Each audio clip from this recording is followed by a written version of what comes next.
नमस्ते। अहिले नेपालमा चुनावको माहौल छ। दल, स्वतन्त्र व्यक्ति वा नयाँ दल, अब हामीले जता हेरे पनि एउटा चुनावको रौनक लागिरहेको छ र मानिसलाई धेरै खालका झुट, हास्यास्पद र बेतुकका आश्वासनहरू दिने एउटा लहर नै हामी देखिरहेका छौँ र मान्छेहरू यसमा बरालिएको छ हैन। जस्तो कहाँ बरालिएको छ भन्छ भने यो दल कि त्यो दल, अथवा दल कि स्वतन्त्र व्यक्ति, अथवा चाहिँ सत्तामा वरिपरि रहेका दल कि हैन भर्खरै बनेका दल आदि इत्यादि। यो खालको चक्रव्यूहमा हामी लामो समयदेखि फस्दै आएका छौँ। अब यो समस्या हाम्रो कहाँ छ भन्छ भने हामीले प्रजातन्त्र र राजनीतिलाई जसरी गलत ढङ्गले बुझ्यौँ त्यसले हामीलाई एउटा गोलचक्करमा सधैँभरि घुमाइरहेको छ।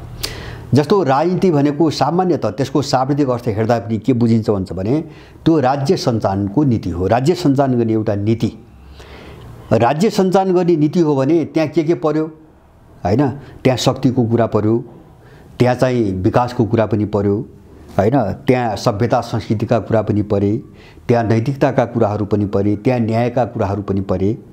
माने राज्य सञ्चालन गर्ने नीति सबैतिर चाहिन्छ हैन। समग्रमा चाहिँ हामीलाई जति चीज आवश्यक छ त्यो सबैलाई ह्यान्डल गर्ने जो नीति हो त्यसलाई राजनीति भनिन्छ, राज्यको नीति।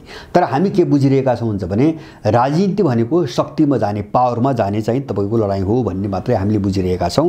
र अहिलेको पश्चिमाहरूको जो राजनीतिको व्याख्या हो त्यसको व्याख्या पनि यही हो हैन।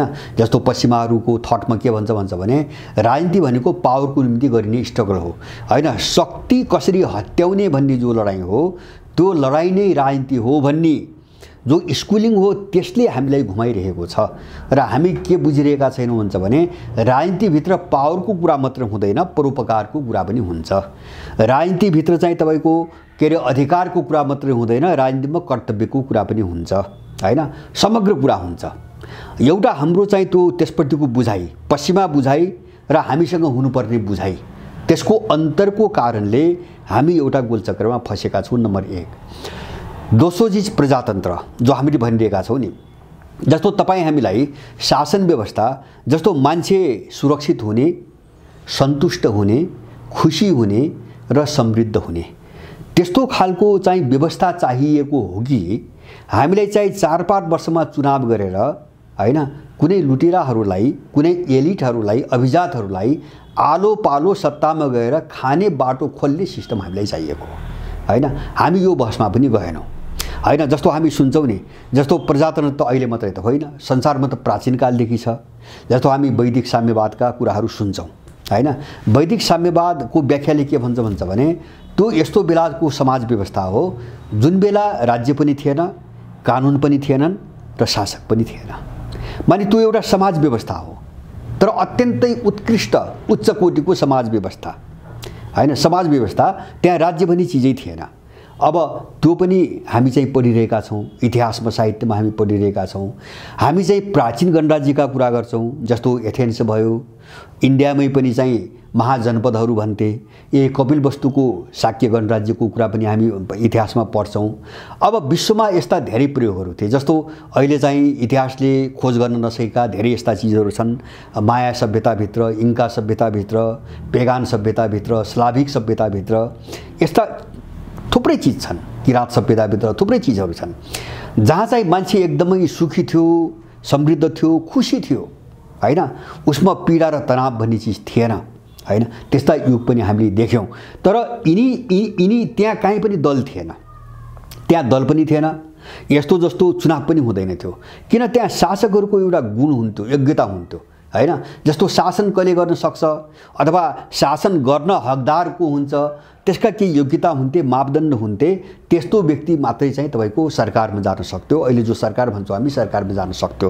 त्यसकारणले हामीले बुझ्नुपर्ने के हो भन्छ भने प्रजातन्त्रको पर्याय भनेको दल हुनु, 4-5 वर्षमा चुनाव हुनु र चाहिँ तपाईँको आलो पालो चाहिँ तपाईँको बहुमत ल्याउने सरकारमा जानु प्रजातन्त्रको चाहिँ तपाईँको समानार्थी अथवा चाहिँ व्याख्या यो होइन।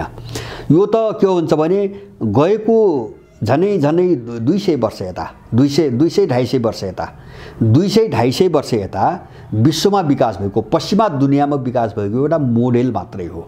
योभन्दा पहिले 250 वर्षभन्दा अगाडि संसारमा हैन दलको अस्तित्व थिएन, यो कन्सेप्ट पनि थिएन हैन। 4-5 वर्षमा चुनाव पनि हुँदैन थियो। जस्तो मलाई के लाग्छ भन्छ भने, जस्तो मान्छे कुनै शासनबाट अथवा कुनै व्यक्तिको शासनबाट मान्छे चाहिँ सुखी छ, समृद्ध छ, शान्त छ, सुरक्षित छ भने हैन, हामीले 5-5 वर्षमा चुनाव किन गर्नु पर्यो? र 5-5 वर्षमा चुनाव गरेर आउने को हो त? जस्तो नेपालकै हेरौँ, हामी 47 सालबाट हेरिरहेका छौँ हैन। यो चुनावले के गरिरहेको छ? आउने त्यही डाकाहरू हुन्, तिनै अपराधीहरू हुन्, तिनै समाज विरोधी तत्त्वहरू हुन्, तिनै देश विरोधी तत्त्वहरू हुन्। हिजो प्रधानमन्त्री पनि तिनै मध्येबाट भएका थिए, राष्ट्रपति पनि यिनैबाट भइरहेका छन्, भोलि हिँडे पनि यही हो। त हामीले के चिजलाई प्रजातन्त्र भनिरहेका छौँ र हामी किन यसरी बौलाइरहेका छौँ हैन? यो सारा देख्दा देख्दै यो त के हो भन्छ भने, जस्तो चाहिँ तपाईँको पश्चिमा जगतमा आफ्नो स्वार्थ अनुसारका झुन्डहरू बने, त्यसलाई उनले पार्टीको नाम दिए, झुन्डहरू बने, पार्टीको नाम दिए। अब उनीहरूले आलो पालो त खानु पर्यो, अब सत्तामा जानु पर्यो, लुट्नु पर्यो। उनले आवधिक निर्वाचनको चाहिँ तपाईँको एउटा नियम बसालिदिए, 4-4 वर्ष अथवा 5-5 वर्षमा चुनाव। त्यसो भएपछि पालो आउने भयो हैन। त्यो पालोको निम्ति गरिएको व्यवस्था हो यो हैन।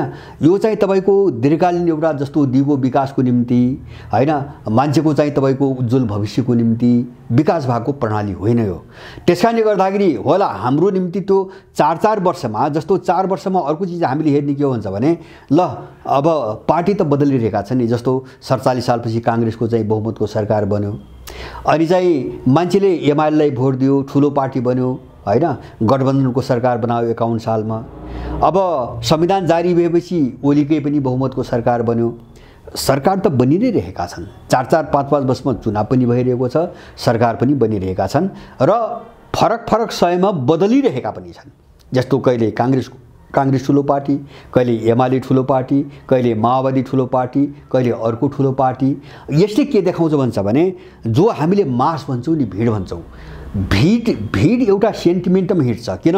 भिडको चेतना भनेको एकदम कमन चेतना हो, सामान्य चेतना हो। त्यो पनि प्रोपोगन्डा अथवा चाहिँ तपाईँको धेरै चिजले प्रभावित हुन्छ। त्यसकारणले भिडको मत नै हैन, त्यो चाहिँ यथार्थपरक अथवा एउटा गुणात्मक मत हुन्छ भन्ने कुरा हुँदैन। हुन्थ्यो भने 4-4 वर्षमा चाहिँ तपाईँको दल फेरिने, पात्रहरू फेरिने हुँदैन थियो। यसबाट के देखिन्छ भन्छ भने, एउटा राम्रो बाटोतिर लैजाने भनेको चाहिँ तपाईँको गुण हो। एउटा असल नेतृत्व भयो भने मात्रै देश राम्रो दिशातिर जाने हो हैन। 4-5 वर्षमा गर्ने मतदानले देशलाई कहीँ पनि पुर्याउँदैन। त्यसकारणले गर्दाखेरि हाम्रो बहस कहाँ हो भन्छ भने, हामी राजनीतिको नाममा सत्ता क्याप्चर गर्ने चाहिँ तपाईँको एउटा सोचको वरिपरि मात्रै रुमल्लिरहने कि हैन, राज्यलाई सबै आयामहरूमा व्यवस्थित गर्ने भन्नेमा हामी जाने, राज्य नीति कस्तो हुनुपर्छ भन्नेमा जाने। जस्तो राज्यको नीति भनेपछि तपाईँको सयौं कुराहरू पर्छन् त्यसमा। त्यहाँ पावरको कुरा मात्रै हुँदैन हैन, सरकारमा जाने कुरा मात्रै हुँदैन, त्यहाँ धेरै कुराहरू पर्छन्।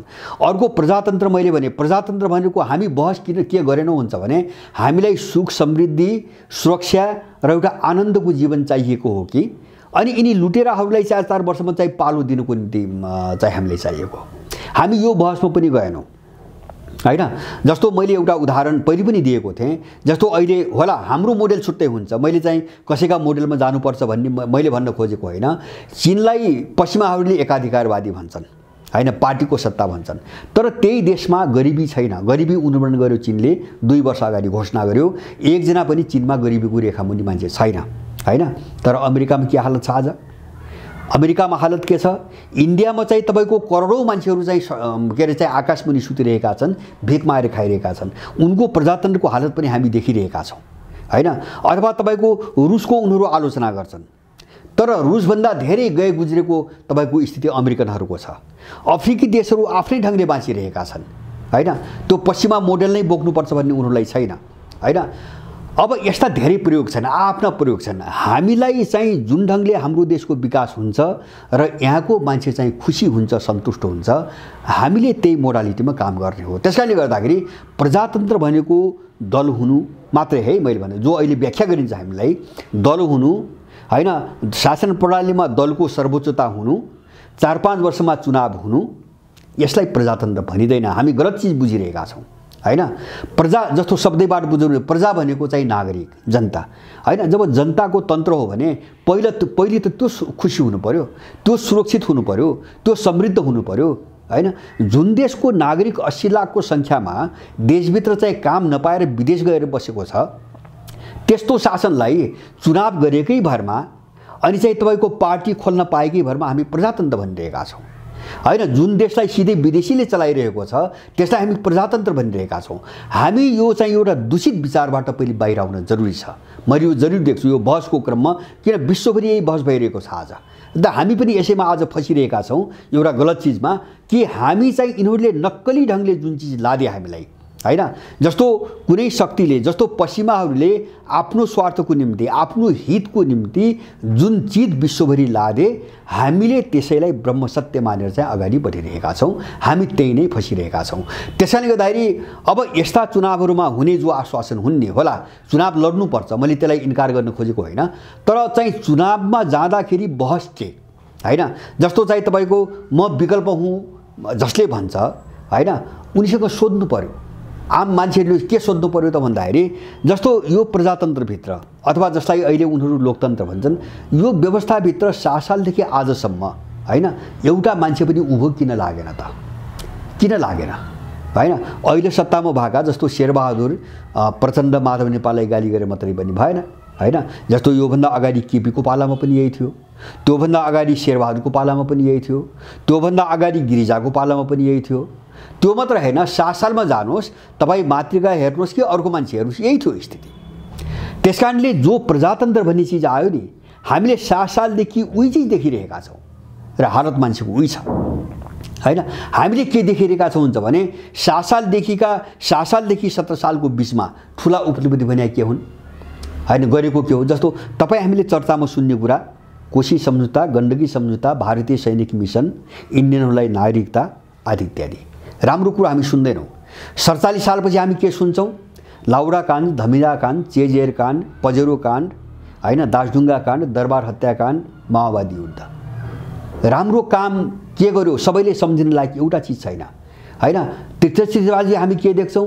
धर्मनिरपेक्षता, सङ्घीयता, विदेशीलाई नागरिकता, साम्प्रदायिकता, यही हो। तो यही चीज र यसैको निम्ति गरिने चुनावलाई हामी प्रजातन्त्र भनिरहेका छौँ, जबकि 60 सालदेखि हामीले त्यही देखिरहेका छौँ। यो प्रश्न हामी किन गर्दैनौँ? यसको विकल्प के? मेरो सरकारको कुरा त यसको विकल्प के हैन? हामी त्यो विकल्पमा जानु पर्यो, बहसमा जानु पर्यो हैन। अब विकल्प के? मलाई पनि धेरैले सोध्छन्, त्यो मोडालिटीमा हामी जाउँला, त्यो मोडेलको आफ्नो छुट्टै ठाउँमा छ, तर त्यसको कम सैद्धान्तिक पक्ष के हो, त्यसको मान्यता मूल्य के हो, पहिले त्यो हामी बहसमा जानु पर्यो। हामीलाई के चाहिएको, हामीले त्यो बहस गर्नु पर्यो।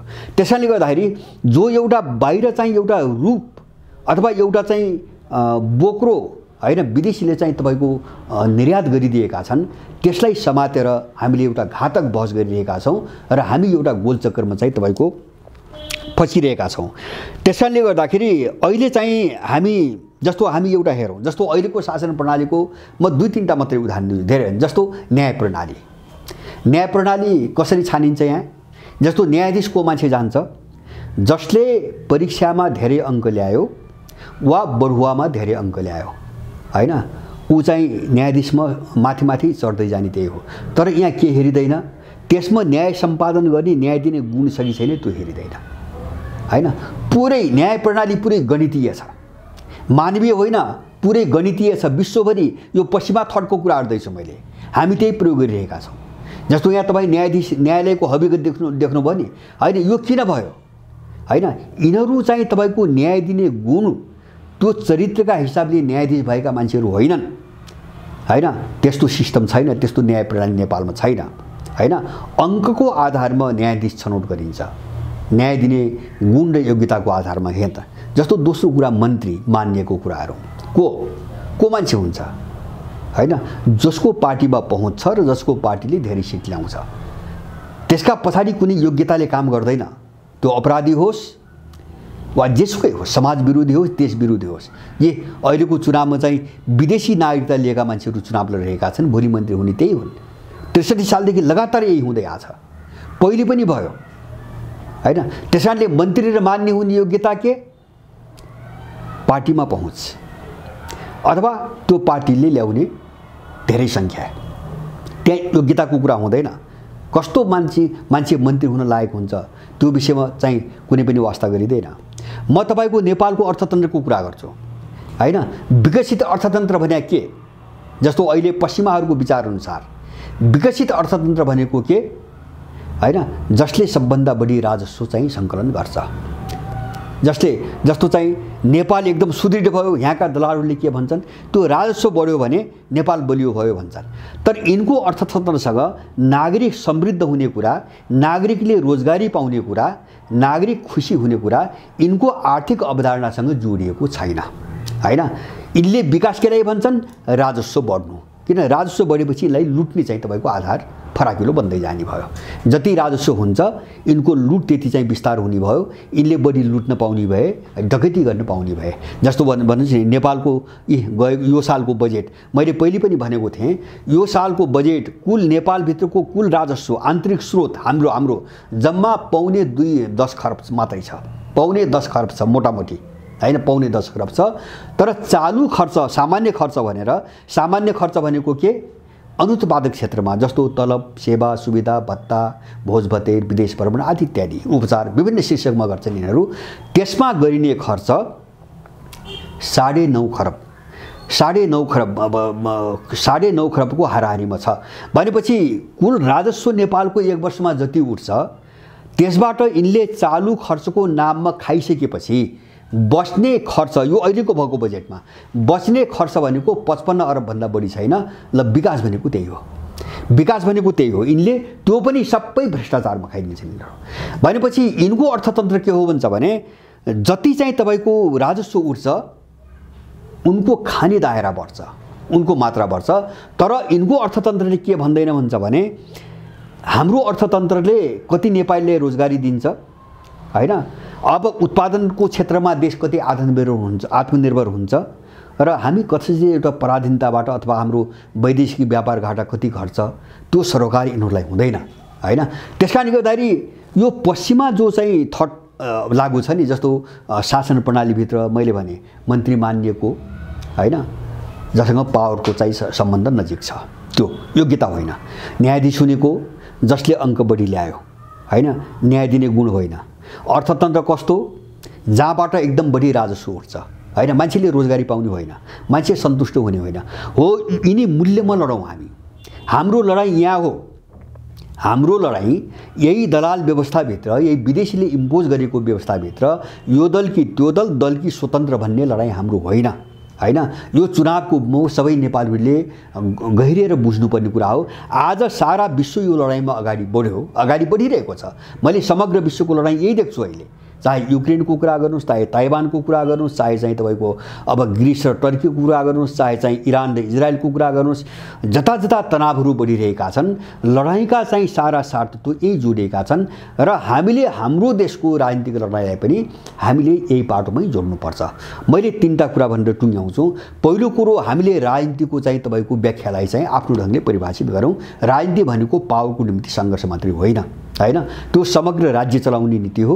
राज्यलाई कसरी सञ्चालन गर्ने नीति हो। राज्य चलाउने भनेपछि त्यसमा शक्तिको कुरा छ, अर्थतन्त्रको कुरा छ, समाज छ, संस्कृति छ, सभ्यता छ, मान्छे छ, नैतिकता छ, स्रोत साधन छ, सारा चिज छ। यसलाई कसरी व्यवस्थापन गर्ने भन्ने कुरा हो। दोस्रो कुरो, प्रजातन्त्र भनेको मान्छेको, त्यो देशका नागरिकहरूको हैन खुसियाली, सन्तुष्टि, शान्ति, सुरक्षा, समृद्धि हो हैन। आवधिक चुनाव होइन, मूल पाटो होला। चुनाव गरौँला, मैले त्यसलाई इन्कार गर्न खोजेको होइन। तर प्रजातन्त्रको मूल चाहिँ तपाईँको अर्थ हामीले त्यहाँ लगेर जोड्नु हुँदैन हैन। 5-5 वर्षमा चुनाव, त्यहाँ दल हुनै पर्ने हैन, दलीय सर्वोच्चता, यस्ता चाहिँ घातक चिजहरूलाई हामीले छोड्न एकदमै जरुरी छ।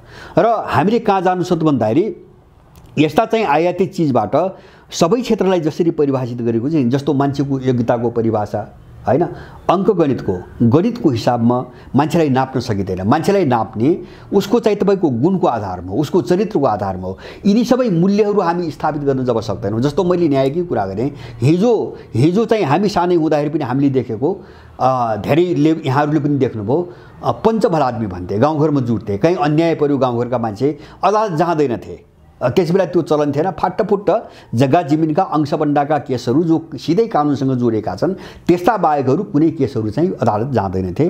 पञ्चभलाद्मी भन्थे, मान्छेले चाहिँ जुटाउँथे, छरछिमे गाउँघरका मान्छे जुटाउँथे, बस्थे, सबैले सुन्थे, बयान लिन्थे र यथार्थ जे हो सबै केरकार गरी यथार्थ जे हो त्यो न्याय त्यो अनुसार न्याय दिन्थ्यो। त्यो अचूक न्याय हुन्थ्यो, सटीक न्याय हुन्थ्यो। किन मान्छे झुट बोल्दैन थियो, समाजको बिचमा बसेर बोल्नु पर्थ्यो, सबै कुरा सत्य भन्नु पर्थ्यो, गहिरिएर छानबिन गर्नु पर्थ्यो, न्याय जे हो त्यो दिनु पर्थ्यो, अचूक न्याय थियो। त्यो तपाईँ आज न्याय पाउनुहुन्न। आजको न्याय पैसामा आधारित। तपाईँसँग पैसा छ, न्याय पीडित हुनुहुन्छ भने तपाईँसँग पैसा छ, न्याय पाउनुभयो, पैसा छैन तपाईँ जति अन्यायमा पर्नुहोस् तपाईँ सिद्धिने नै हो। किन भन्छ भने पुरै चाहिँ बिजनेसमा गइसक्यो, व्यापारमा गइसक्यो, धन कमाउनेमा गइसक्यो। किन भन्छ भने त्यो न्यायाधीश त कुनै योग्यताले त्यहाँ गएकै हुँदैन हैन। उसको अगाडि जाने प्रक्रिया नै बेग्लै हुन्छ, त्यसको मापदण्डै बेग्लै हुन्छ। हामी यिनी घातक जो मूल्यहरू छन् हामी लडाइँ यहाँ सुरु गर्नुपर्छ। त्यसैले यो चुनावको मौकामा यहाँहरूको सबैको ध्यान यो बसतिर केन्द्रित होस्, मेरो यही कामना छ।